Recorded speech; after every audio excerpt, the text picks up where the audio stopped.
Assalamualaikum warahmatullahi wabarakatuh. Perkenalkan, nama saya Muhammad Zabili, calon guru penggerak angkatan 9 dari Kota Pasuruan. Di sini saya akan menjelaskan terkait tugas demonstrasi kontekstual modul 1.1 A6 Filosofi Pemikiran KAD mengenai pendidikan yang berpihak pada murid. Nah, berikut ini dasar pemikiran Ki Hajar Dewantara mengenai pendidikan. Yang pertama, pendidikan berpihak pada anak, yaitu pendidikan yang menitik beratkan peserta didik sebagai prioritas utama yang harus dilayani. Yang kedua, pendidikan adalah menuntun, yaitu menuntun semua kodrat yang ada pada anak sehingga mereka mencapai keselamatan dan kebahagiaan yang setinggi-tingginya, baik sebagai manusia maupun anggota masyarakat. Dan yang ketiga, pendidikan budi pekerti, yaitu pendidikan yang berpusat pada olah pikiran, olah perasaan, olah kemauan, dan olah raga. Kemudian, sebagai seorang guru, kita harus bisa menerapkan pembelajaran yang berpusat pada murid, bukan malah menjadikan pembelajaran teacher center. Tidak hanya itu, kita sebagai guru harus bisa mengetahui gaya belajar dari seorang murid, sehingga murid bisa terlayani sesuai dengan gaya belajar masing-masing, atau bisa disebut juga dengan pembelajaran berdiferensiasi. Selain itu, sebagai seorang guru, kita harus bisa menjadi among bagi murid, yaitu menuntun tumbuh kembangnya seorang murid sesuai dengan kodrat dan irodahnya, tanpa adanya sebuah paksaan. Sehingga nantinya yang diharapkan adalah murid bisa mencapai keselamatan dan kebahagiaan setinggi-tingginya, baik sebagai manusia maupun sebagai anggota masyarakat. Sebagai seorang guru, selain memberikan ilmu yang berfaedah bagi murid, juga diharapkan menebalkan laku baik seorang murid. Sebagaimana menurut teori konvergensi, bahwasannya pendidikan anak dipengaruhi oleh dua faktor, yaitu pembawaan dan lingkungan. Oleh karena itu, sebagai seorang guru, kita harus bisa menyamarkan atau bahkan menghilangkan laku jelek dan menebalkan laku baik melalui proses pembiasaan baik dan kegiatan ekstrakurikuler yang ada di sekolah. Kemudian, trilogi pendidikan yang selalu dikenang dari Ki Hajar Dewantara di antaranya Ing ngarsa sung tulodo, di depan memberi contoh. Maksudnya, seorang guru harus bisa menjadi contoh yang baik bagi muridnya, sehingga tindak tanduknya harus diperhitungkan. Yang kedua, ing madya mangun karso, di tengah membangun keinginan. Maksudnya, seorang guru harus menjadi motivator bagi murid-muridnya untuk menciptakan ruang impian yang diinginkan. Dan yang terakhir, Tutpuri Handayani, di belakang memberi dorongan. Maksudnya, seorang guru harus memberi dukungan kepada setiap murid untuk bisa mengembangkan bakat dan minatnya dari setiap masing-masing murid. Berikut ini implementasi pemikiran Ki Hajar Dewantara di sekolah kami. Kami sebagai guru berusaha menerapkan pembelajaran berdiferensiasi yang menarik dan menyenangkan dengan memperhatikan karakteristik dan kebutuhan murid, sehingga pembelajaran bisa efektif dan efisien. Selain itu, di sekolah kami juga menerapkan program pembiasaan.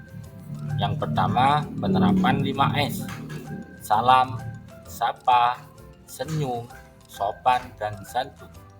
Kebiasaan ini kami terapkan mulai anak masuk gerbang sekolah. kemudian dalam kegiatan belajar mengajar hingga anak pulang dari sekolah. Sebagaimana foto di samping, yaitu Bapak Ibu guru menyambut kedatangan anak untuk belajar. Yang kedua, kegiatan religius.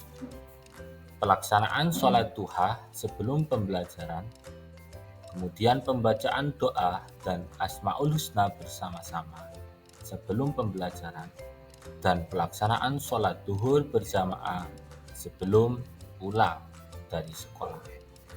Kegiatan ini terus dibiasakan agar anak-anak mempunyai sikap religius. Dan yang ketiga, kegiatan literasi. Kegiatan literasi dilakukan setelah pembacaan doa dan Asmaul Husna selama kurang lebih 10 menit sebelum kegiatan belajar mengajar dimulai. Biasanya kegiatan ini dilakukan di perpustakaan yang ada di sekolah kami. Kemudian, untuk mengembangkan bakat dan minat dari peserta didik, sekolah kami juga mempunyai beberapa ekstrakurikuler, di antaranya tahfidz Quran, atletik, tari, dan pramuka. Dengan adanya ekstrakurikuler ini, diharapkan anak yang mempunyai bakat dan minat yang sesuai dengan kodrat masing-masing bisa mengembangkan bakat dan minatnya sesuai dengan arahan dari guru pembimbing ekstrakurikuler. Nah, berikut ini beberapa tantangan yang harus dihadapi dalam pengimplementasian pemikiran Ki Hajar Dewantara di sekolah kami. Yang pertama, terkait dengan tenaga pendidik, yaitu masih kurangnya pemahaman tenaga pendidik mengenai filosofi pemikiran KHD tentang pendidikan serta kemampuan dari beberapa guru dalam penggunaan TIK saat proses pembelajaran masih minim. Yang kedua, mengenai sarana dan prasarana. Sarana dan prasarana yang masih belum lengkap sehingga bisa menghambat tenaga pendidik dalam mengimplementasikan kegiatan belajar mengajar yang sesuai dengan kodrat alam dan kodrat zaman. Nah, dari dua permasalahan tadi, maka kita bisa temukan solusi yang bisa kita terapkan. Yang pertama, mengenai tenaga pendidik, yaitu pendidik harus rajin dalam mengembangkan wawasan dan kemampuannya dengan cara mengikuti pelatihan, seminar, workshop, ataupun bimtek, serta harus bisa memahami filosofi Ki Hajar Dewantara mengenai pendidikan. Yang kedua, terkait dengan sarana dan prasarana. Sekolah secara bertahap harus bisa menganggarkan untuk memperbaiki dan melengkapi sarana dan prasarana pembelajaran sesuai kodrat alam dan kodrat zaman. Sehingga ketika dua solusi ini bisa diterapkan, maka kedua tantangan tadi bisa kita lalui dengan lancar. Sebelum saya tutup, izinkan saya membacakan pantun untuk calon guru penggerak. Anak balita berjalan merangkak sambil menangis karena lapar. Wahai calon guru penggerak, tetap semangat dalam belajar.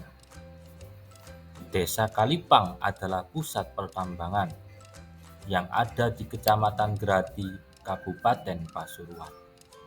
Meskipun banyak rintangan yang akan menghadang, kita harus tetap tergerak bergerak dan menggerakkan.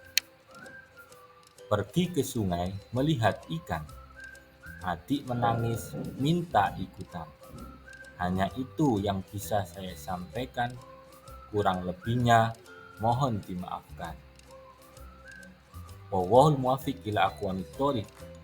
Assalamualaikum warahmatullahi wabarakatuh.